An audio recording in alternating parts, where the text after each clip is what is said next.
Magandang araw sa inyo lahat mga bata. Kami nga pala ay mula sa pangkat, mula sa MPC o Marikina Polytechnic College. Ako, si Dave Jefferson Godoy at ang aking mga kagrupo ay narito upang magturo sa inyo patungkol kay Jose Rizal at sa kanyang buhay. Nais namin simulan ang aming programang ito sa maikling panalangin na paninimulan ni Ginoong Carl Adam Lucas.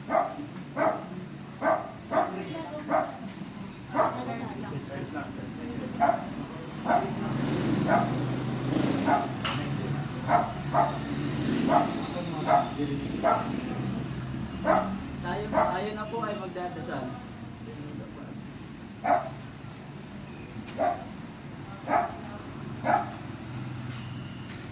Lord, tayo po ay makapag-girls po kami. Sana po malapit kayong matutunan ngayon mga bata. Good luck po sa atin at po sa ating lahat. Amen. Maraming salamat sa iyong panalangin, Ginoong Carl Adam Lucas. Ngayon naman, dadako naman tayo sa ating pag-awit ng National Anthem na pangunahan ni Ginoong Rain Larga.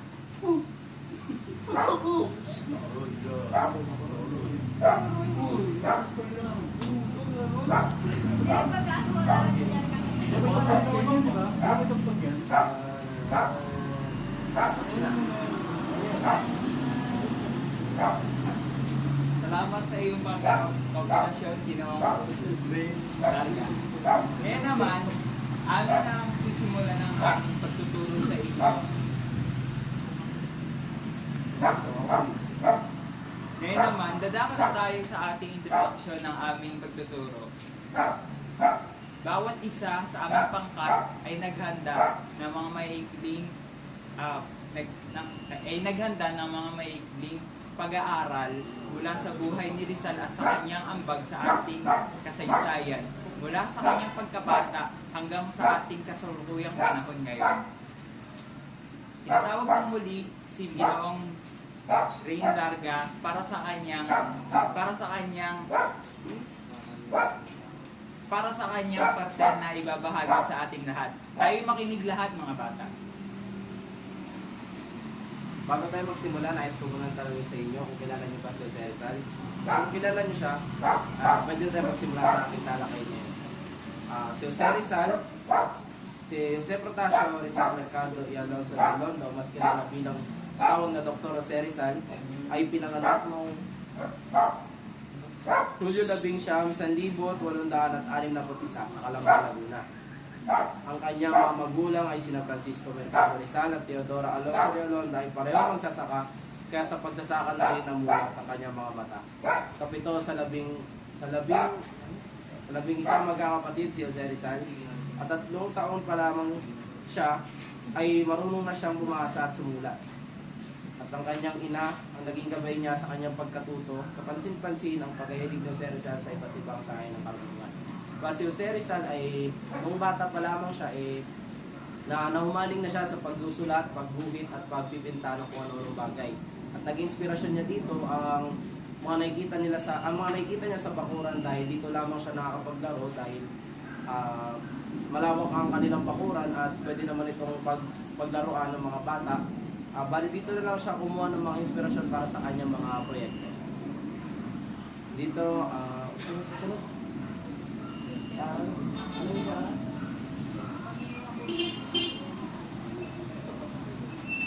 Sa pagpapatuloy ng ating talakayan, tatawag ko si Arabella Pestin para sa kanyang parte.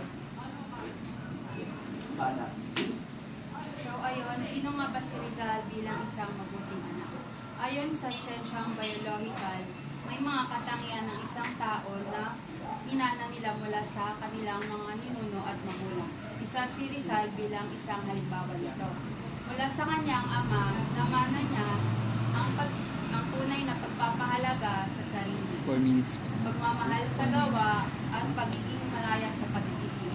At mula sa kanyang ina na si Teodora Alonso, namana niya ang pagiging relihiyoso, diwa ng pagmamalasakit at pagmamahal sa literatura. Nahubog si Rizal bilang isang mabuting mamamayan dahil pinalaki siya ng kanyang mga magulang na may takot sa Diyos. Bilang isang anak, ipinahiwatig ni Rizal na siya ay nagpapasalamat sa kanyang mga magulang. Palagi niyang pinapahalagahan ang pangangalaga na ipinakita sa kanya ng kanyang mga magulang.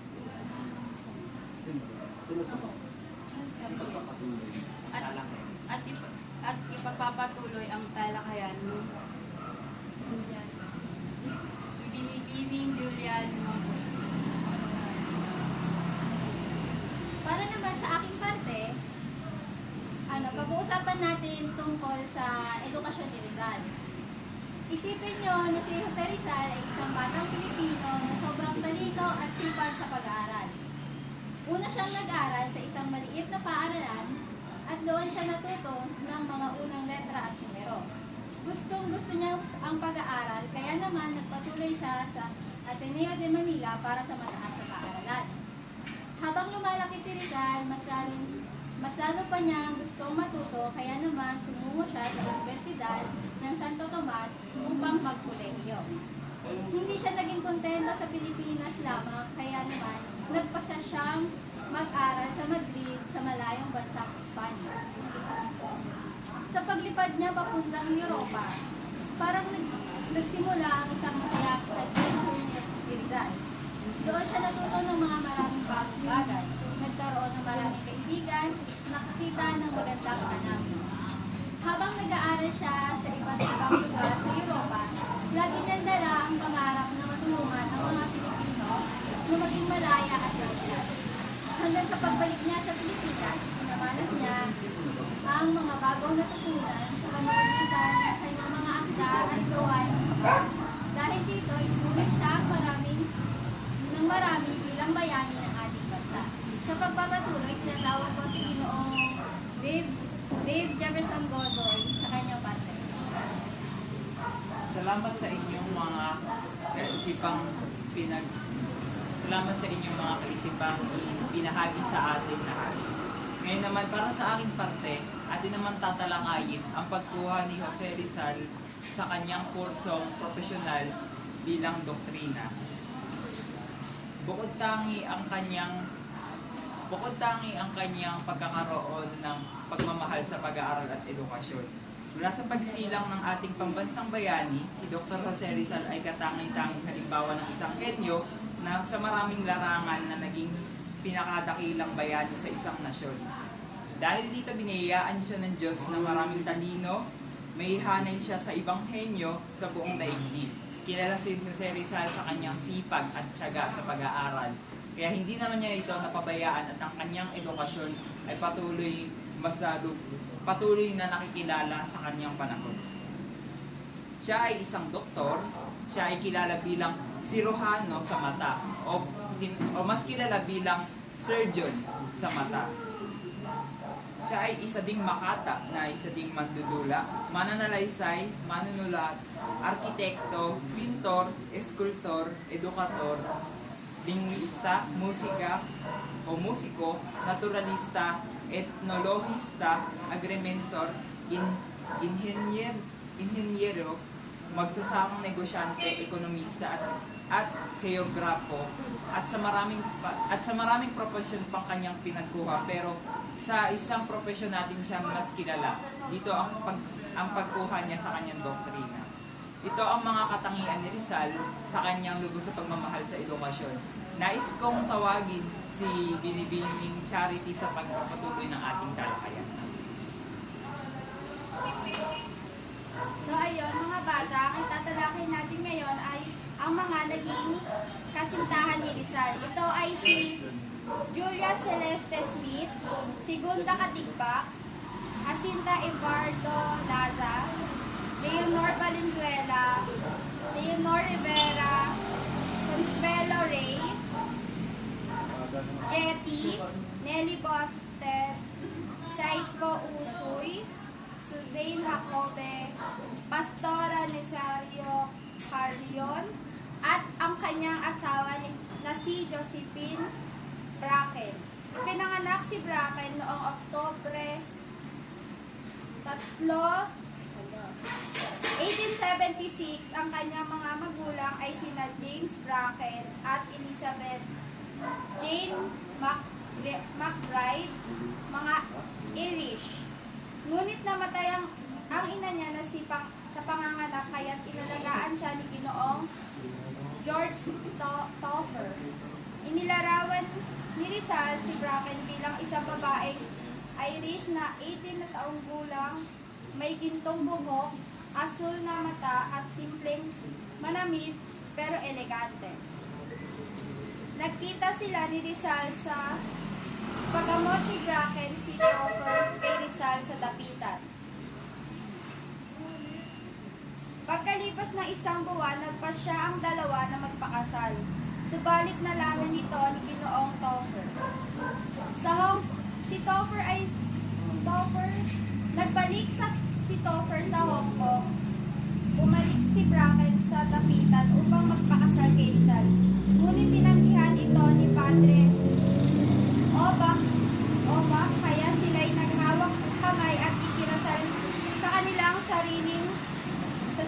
Dahil sa hindi inaasahang pagkakataon, nahulog ang kanilang anak na 8 buwan pa lamang. Ito ay pinangalanan ni Rizal na Francisco. Bago mamatay si Rizal, binigay niya muna ang librong Imitation of Christ ni Padre Thomas Kempis. Ikinasal si Josephine 2 taon matapos mamatay si Rizal kay Vicente Abad. Sa pagpapatuloy na ating talakayan, tinatawag ko si Ginoong Joshua.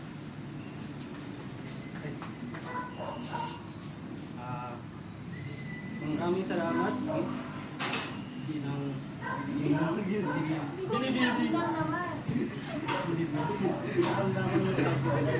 Maraming salamat, Binibining Charity.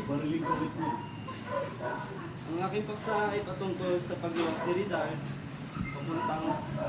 papunta sa Espanya. Noong ika-3 ng Mayo, ano ba English?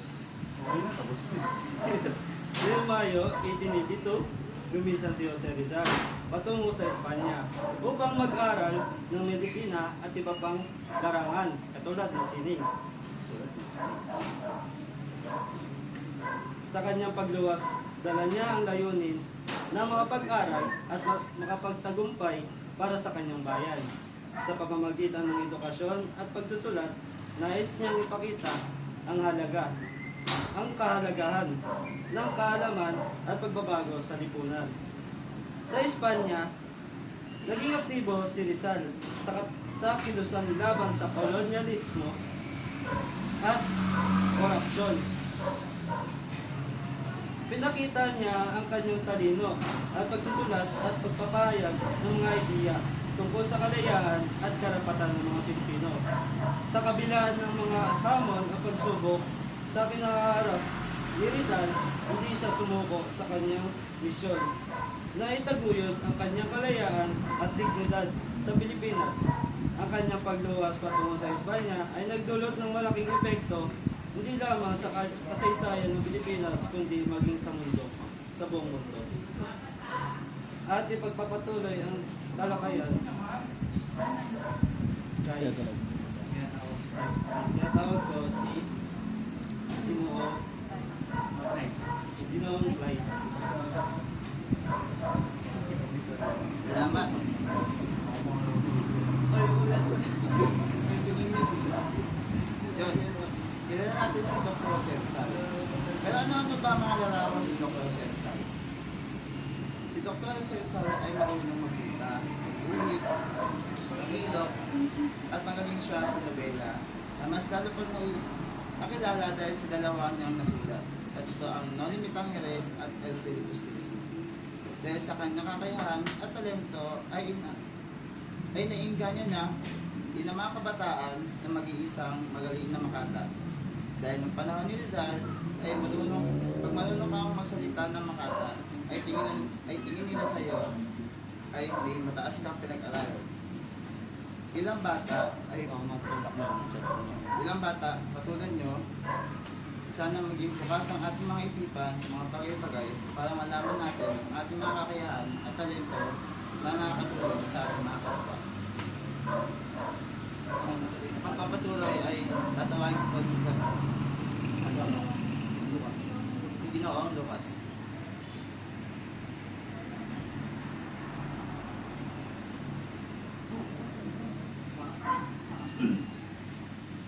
Ang pagkamatay ni Rizal. Si Rizal ay namatay noong December 30, 1896. Siya ay 35 anyos lamang. Nakasuot siya ng itim na Amerikana at binahay papuntang Bagong Bayan o Loreto. Ngayon siya ay pinalin. Inikot ni Rizal ang kanyang katawan at siya ay tinamaan na nakahanap sa araw at Bagong Bayan. Mga Pilipino sundalo ang pumatay kay Rizal. Saktong 7:03 ng umaga, namatay si Rizal. Ang kanyang huling salita ay Consumatum est.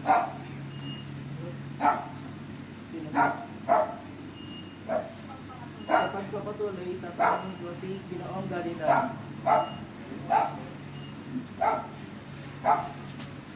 Sa pagpapatuloy ng ating talakayan, ang tatalakayin ay ang tungkol sa mga akda ni Jose Rizal. Pagkatapos makapag-aral ni Jose Rizal sa Europa, umuwi siya sa Pilipinas at nagsimulang isulat ang kanyang mga akda naglalantad ng mga katiwalaan at abuso ng kolonyalista. Isa sa kanyang mga akda ay ang Noli Me Tangere, isang nobelang magpapakita ng kawalang katarungan at tagtag at kahirapan ng mga Pilipino sa ilalim ng pamumuno ng Kastila. Sa kanyang ikalawang nobela, El Filibusterismo, pinakita ni Rizal ang kanyang pagkadismaya sa sistemang kolonyal at ang kanyang panawagan sa para sa pagbabago at pagkilos ng mga Pilipino. Ang Mi Ultimo Adios ay isang tula na sinulat ni Rizal noong 30 ng Disyembre 1876 bago siya bitayin ng mga Kastila. Binihayag dito ni Rizal ang kanyang pagmamahal sa bayan at mga mamamayang Pilipino. Isang tula na itinuturing na unang likha ni Rizal noong siya ay 8 taong gulang pa lamang ay sa aking mga kababata. Pinaabot dito ni Rizal ang kahalagahan ng edukasyon at pagmamahal sa bayan at sa sariling lika. Sa pamamagitan ng kanyang mga akda, si Jose Rizal ay nagsisilbing inspirasyon at huwaran sa mga Pilipino upang labanan ang pang-api at maganap ng sariling pagkakakilanlan. Ang kanyang pangarap para sa bayan ay patuloy na nagbibigay ng inspirasyon sa mga sumusunod na henerasyon ng mga Pilipino. Sa pagpapatuloy ng ating talakayan, pinapasa ko kay Ginoong Valenzuela Nono. Sa ating pagpapatuloy ng ating talakayan, ang ating tatalakayin ay ang kasaysayan ni Rizal sa ating panahon ngayon. Sa ating panahon na ngayon, namumuhay tayo bilang isa sa mga kadami-dami mga kabataan. Tayo ang sinasabihan ni Rizal, dapat na mamulat tayo at maging bukas na katotohanan at magbigay tayo ng bugay at respeto sa mga taong mahirap upang magtulungan tayo. Ang mga kabataan ngayon, ang pwede rin itong gamitin sa kanilang mga buhay sa pamamagitan ng pagrespeto sa kanilang kapwa. At ang mga sinulat ni Rizal ay napakaraming mga panunahon at impormasyon. Si Jose Rizal at ang kanyang sariling buhay para sa Pilipinas, patuloy pa rin sa kasalukuyan ang kanyang influensya sa pagbuo ng nasyonalismo. Siya ay isang magandang ehemplo para sa mga Pilipino dahil sa kanyang critical engagement o malalim na pag-unawa tungkol sa iba't ibang bansa ayon sa isang historiador. Salamat sa inyong nilahad ng talakayan sa ating lahat. Ayun lamang ang nais namin ilahad sa inyo mga bata. Sana'y may natutunan kayo. Aming binibigyang aming binibigyan pasalamat ang aming guro na lubos na masipag nagturo sa amin mula sa subject na ni Rizal. Amin po binibigay pasalamat kay Ginang Aurora Oligario sa lahat ng aming natutunan mula sa mga paksa ni Rizal.